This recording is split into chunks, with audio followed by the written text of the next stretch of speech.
Dans ce tutoriel vidéo, on va voir un nouveau effet de titrage, encore une fois. J'ai déjà retiré ce qu'on a fait la dernière fois. Un truc tout basique, encore une fois, tout simple. Alors, il faut que je remette, par contre, parce que je n'avais pas sauvegardé, il faut que je remette, en fait, la vidéo avec la ville. Voilà. Parce que la dernière fois, je n'avais pas sauvegardé, donc on va sauvegarder maintenant. Parfait. Donc on va ici ajouter notre vidéo de fond, histoire d'avoir quelque chose. Je rappelle que quand on a un espace ici qu'on veut retirer, clic droit, supprimer, ça retire l'espace. Donc je me mets bien au début, avec la touche Home, je suis bien au début. Je vais ajouter en fait une autre piste vidéo, dans laquelle on va mettre notre titrage. Je vais l'appeler titre. Non, titrage. On va faire les choses bien. Titrage. Et je vais ajouter mon texte là-dedans. Alors, on avait déjà préparé un texte dans les vidéos précédentes.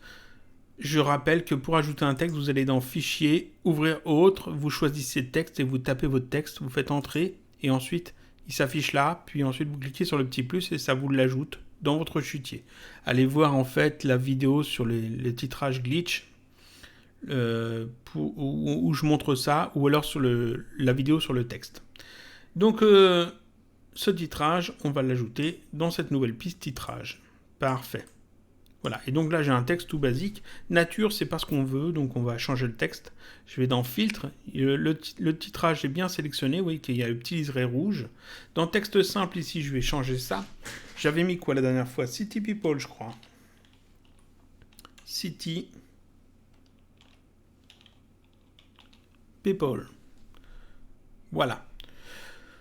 Ensuite, épaisseur, je veux 0, parce que je veux pas de petite bordure. On pourrait mettre une petite bordure sur le texte, ça changerait, mais ça me plaît pas. Ici, milieu, je vais mettre ça bien au milieu. Ici, contour, ben, je n'en mets pas. Arrière-plan, je veux du orange, parce qu'on avait choisi du orange, ça ressortait bien. Et ici, marge, je veux... Alors, orange, d'accord, mais ici, pas oublier. On prend orange, et ici, il faut mettre dans Canal Alpha 255. Sinon, c'est du transparent. Ici en marge, j'avais mis 30. Et c'est très bien. On va placer ça correctement. Et je vais le mettre au centre. Voilà. Et donc là, c'est parfait.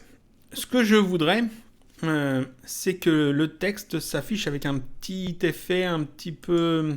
qui sorte un petit peu de l'ordinaire. Jusqu'ici, on a vu des textes qui glissent de dehors de l'écran vers l'intérieur, qui restent et puis qui repartent, donc juste des glissements de texte. On a vu aussi un texte qui s'affiche avec un effet de fondu, avec le masquage à partir d'un fichier. Donc tous les effets de transition sont possibles pour faire du titrage. Et puis ici, en fait, j'aimerais un truc un petit peu plus, qui fasse un peu plus penser à quelque chose de poussé, même si ça ne le sera pas forcément. Donc je sélectionne bien mon texte, il y a le petit liseré rouge, et je vais ajouter en fait un filtre. Donc dans Filtre, le petit plus, et je vais ajouter un filtre qu'on a déjà vu, c'est le crop rectangle. On l'a déjà vu ce filtre, il est dans vidéo, on l'a déjà vu quand quand j'ai expliqué en fait comment on pouvait mettre une mosaïque sur un élément de la scène. On avait mis une mosaïque sur une coccinelle. Donc ici, crop rectangle. Je l'ajoute. Ça m'ajoute ici, vous voyez, un grand cadre de sélection que je peux réduire.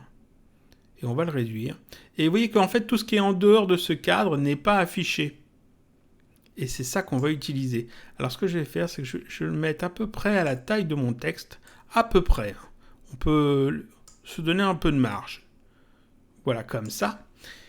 Ici, autour, on a du noir, parce qu'en fait, on a déjà vu que ce filtre cache tout en noir, sauf ce qu'il y a à l'intérieur.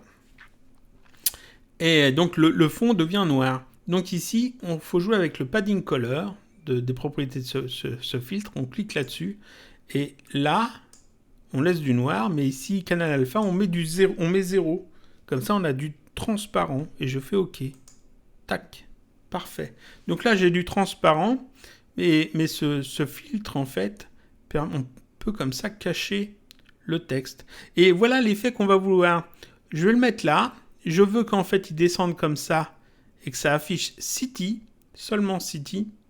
Donc un truc comme ça. Et qu'ensuite, ça se déplace comme ça et ça affiche People. Ça, c'est l'effet que je veux. Tout bête. Ici, on a une clé, on peut mettre une clé d'animation sur ces paramètres. Sur les 4 paramètres, position, taille, position et taille. Et sur le corner radius. Corner radius, je ne veux pas l'utiliser parce qu'ici, je veux quelque chose d'assez carré. Mais corner radius, ça permet d'arrondir en fait les angles de cette zone de coupe. Mais ici, c'est pas ce que je veux. On verra ça, qu'on peut faire des effets avec ça plus tard. Ici, ce que je veux, c'est juste jouer avec la position. Donc c'est cette icône de chronomètre qui va m'être utile. Alors à quel moment je veux que le texte s'affiche et qu'il parte? Je veux pas qu'il parte de la même façon qu'il s'affiche. Je veux qu'il parte simplement en fondu. Donc je vais me mettre à peu près là. Là, c'est la zone où je veux qu'il reste affiché entièrement. Et là, je vais cliquer sur cette icône pour dire ici, je mets une clé d'animation. On va zoomer là-dessus. Donc ici, il y a une clé d'animation. À cet endroit-là, les propriétés sont, les paramètres sont ceux-ci. Je veux que People s'affiche à partir de, on va dire de là. En fait, ici, il faut que ça soit aussi comme ça. Donc, je vais me mettre là à peu près. Je vais cliquer sur le petit rond. Tac. Pour mettre une clé d'animation. Un petit peu avant, c'est le People qui s'affiche. Donc ici, je vais déplacer en fait la position ici. Je vais mettre des valeurs un peu plus petites pour décaler tout ce carré vers la gauche. Donc si je mets 0, ça donne quoi? Il se décale un peu. Il faut que je mette moins encore. On va mettre moins 200. Ça donne quoi? Moins 200, c'est trop. On va mettre moins 100. Moins 100, c'est pas assez. Moins 150. Alors j'y vais à tâtons. Mais je pourrais le déplacer comme ça juste j'y vais ici avec les chiffres, mais je pourrais juste le déplacer comme ça en cliquant là-dessus et en le déplaçant. Ici, moins 150, ça a l'air bien. Et je vais un petit peu avant, enfin carrément au début. Et ici, je veux en fait le déplacer vers le haut. Donc je vais ici, je veux qu'il aille vers le haut. Donc il faut que je réduise cette valeur-là. À la place de 205, si je mets 0, c'est parfait. Donc là, ce que l'on a fait, c'est que ici, le crop, il se trouve là. De là jusque là, il va descendre. De là à là, il va se décaler vers la droite. Ici, il reste affiché jusque là, en fait jusqu'à la fin. Parfait. On peut peut-être laisser un petit peu d'écart entre le moment où il descend et le moment où il se décale. Donc ici, c'est le moment où il descend. On arrive jusqu'à cette clé d'animation là. Ici, j'aimerais qu'il reste un petit peu. Donc, on va se mettre là. Alors, cette clé d'animation là, on regarde les valeurs. Moins 150, 205. On va se mettre là. Et là, c'est moins 150. Et ici, 205. Comme ça, on a exactement la même. Et ensuite, il se décale comme ça. Et on va peut-être réajuster un petit peu. On va mettre ça plus comme ça. Voilà. On regarde ce que ça donne. Ça a l'air pas mal. Ici, il faudrait que ça soit un petit peu plus lent.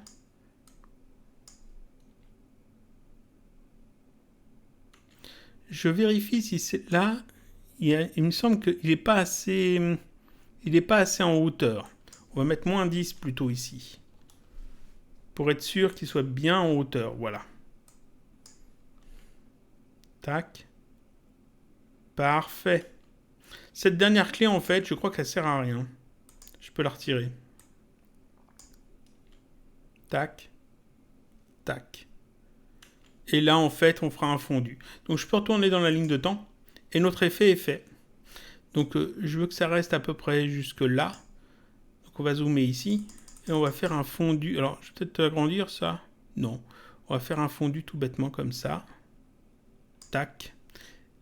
On clique ensuite sur fondu vidéo sortant et je vais cocher ça. Ajuster l'opacité au lieu de fondre au noir. Comme ça, on n'a pas un fondu vers le noir, mais un fondu vers la transparence. Et on regarde ce que ça donne.